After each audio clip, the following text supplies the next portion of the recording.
Hello, it's Anna Hill here with the Farming Today podcast. Today, are arable farmers facing such a tough time that crops aren't enough to make their businesses profitable?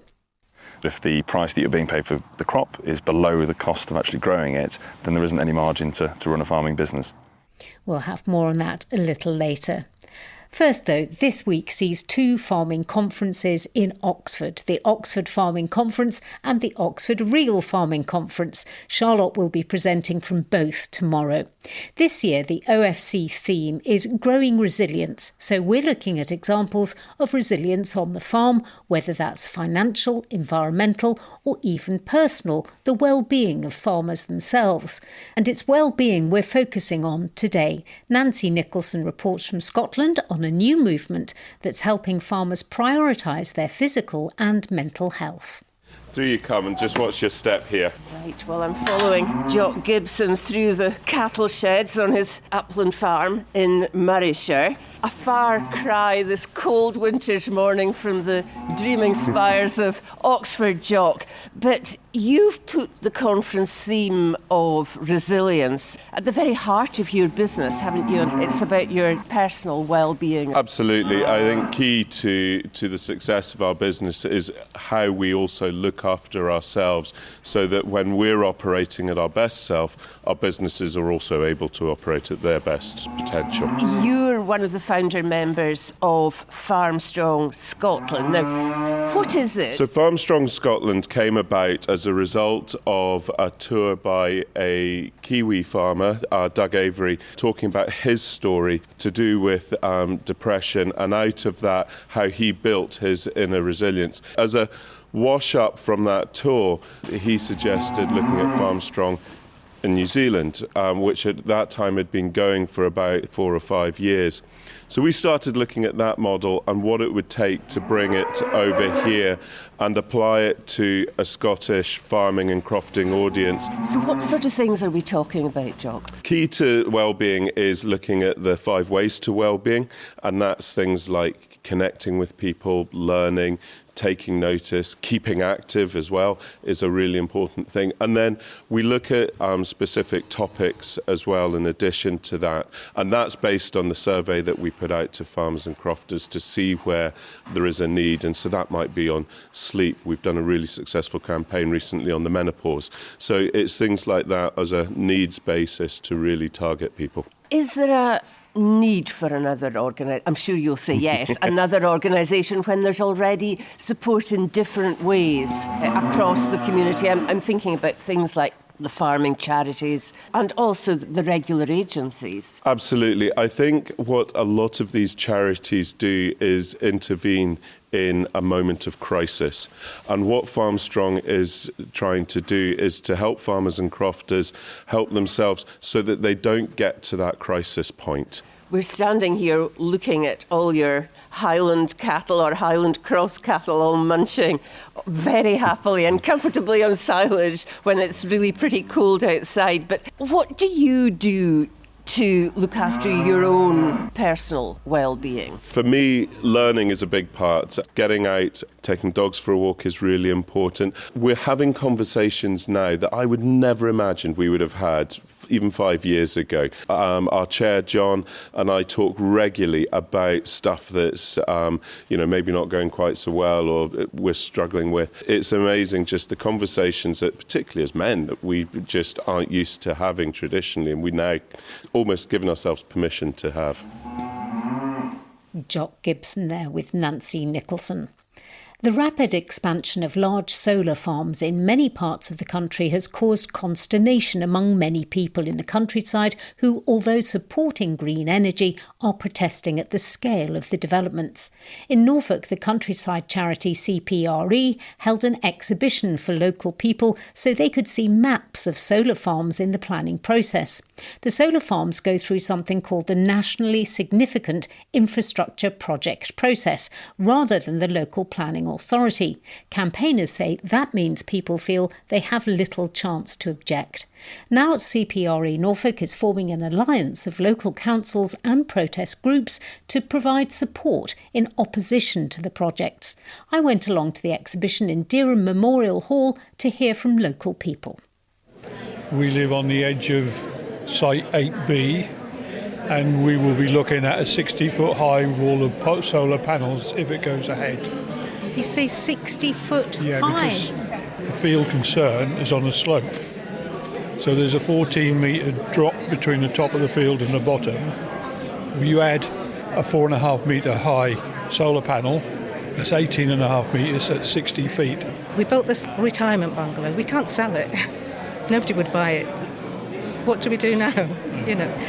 I'm part of High Grove Opposition Group. We will be losing arable land, which is the best, most versatile land. But the government would say they would limit the amount of panels built on best and most versatile land. Well, I would actually totally disagree with that statement, because Norfolk is mainly full of best, most versatile land. It's mainly known for its agriculture. Where is our food going to come from in the future? I've got a group of students here from Eastern College, which is the local agricultural college here in Norfolk, based just outside Norwich. What's your general view? I don't think using agricultural land is probably the most beneficial way to use solar. So whether you do it sort of in a more urban environment or on larger, say, warehouses that you see sort of spread out across the countryside, I think that's sort of the way to do. The government would say that less than 1% of the land in the UK is going to be used for solar panels. It's not much, is it? Earlier they have the solar queue talk in there, and they were pointing out it's like, I think it was like in Lincolnshire, it's like 12% of that agricultural land is being used for solar panels, and I think that really does make a significant impact, being over 12 times the expected amount. We've been joined now by Tim O'Riordan, who's the former president of CPRE Norfolk. Tim, farmers are offered quite a lot of money to put that land into solar panels instead of food. And at the moment, that is very tempting because they're not making a lot of money out of food production. I can understand that view, but not on the scale of this. Some of these large schemes are essentially the size of 2 or 3 Norfolk farms together. Small parts, well managed, with good public input, carefully linked to the infrastructure that goes with it, is a really creative way of dealing with solar in relation to the agricultural and countryside world. David Hook from Norfolk CPRE organised the exhibition and has been talking to a lot of the people here who've come to see it. I'm looking over your shoulder and that view on your screen there has just changed from a mosaic of green fields and woodland, and then it suddenly switches to those fields covered in solar panels. Aren't you trying to scare people? Inform people. We're trying to inform people. People need to know what the reality is like. And I think, honestly, once the first one of these mega solar farms is built and people see what it's like when you cover thousands of acres of countryside with solar panels, I think there will be a big wake-up call at that point and a revulsion by people.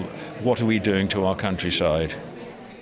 David Hook from Norfolk CPRE, a Department for Energy Security and Net Zero spokesperson, told us even in the most ambitious scenarios, solar panels would only occupy up to 0.4% of total UK land by 2030 and sits alongside plans to increase its use on rooftops, with around 1.6 million households having installed solar already.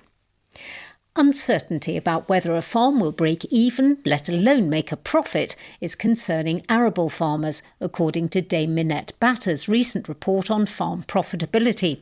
In it, she outlines the challenges: lower prices for arable products, rising costs of energy and farm machinery, and the suspension of environmental payments under the Sustainable Farming Incentive Scheme, as all contributing to arable farmers questioning whether they should keep growing crops at all. Oliver Collingham farms 300 acres near Nottingham. The summer drought meant he had to irrigate his crops, making them more expensive to grow. He told the BBC he had to rely on other income streams on the farm. You can almost handle various sort of issues that present themselves throughout a season, but if the price that you're being paid for the crop is below the cost of actually growing it, then there isn't any margin to run a farming business. The cereal side of things has just been so difficult the last few years. It really could become a fool's game for us to carry on blindly, especially with crop prices still being where they are now. The majority of our income is now from those diversified activities, and it has to be, because the agricultural side is just so volatile. So what are arable farmers deciding to do? Are they turning away from growing food? Helen Plant is Senior Analyst for Cereals and Oilseeds at the Agriculture and Horticulture Development Board, which has just produced the latest figures for what farmers are planning to plant this year. She told me what they show. So in broad terms, our figures point to more wheat going in the ground and a bit more oilseed rape as well. I would just say on the oilseed rape, it's quite a large percentage increase, 32% more. But when you look at it in actual number terms, it's just because we come from such a low area for last harvest. I think it was a 42-year low, that even a small increase looks big in percentage terms. If we look at spring barley, for instance, that's minus 15%. I think it is a move away from barley, but spring barley in particular. Last year was very challenging for spring crops, but on top of that as well, it's quite a challenging marketing environment for barley. Prices for all crops are lower than last year, particularly for the grains, but there's been some large falls in the sort of extra that is paid for crops that head into malting. That's probably quite a large factor into people's decisions when they're contemplating what to plant. When we're looking overall at planting for arable, does it mean that the hectarage of land that's being planted for crops is about the same as last year or not? I'd say overall, from what this survey showed, it showed an intention for slightly less. And one of the main sort of reasons for that was a bit more going into what we call uncropped arable. So it's a mixture of both rotational fallow, so fields forced to be left bare because of weather reasons, and then land used for sort of agri-environment schemes that require you not to grow a crop. If we compare the last 2 years, so harvest 24 to 25, there was much less deliberately left bare because the weather conditions were better comparatively, but there is still larger amounts of land being committed to agri-environment schemes.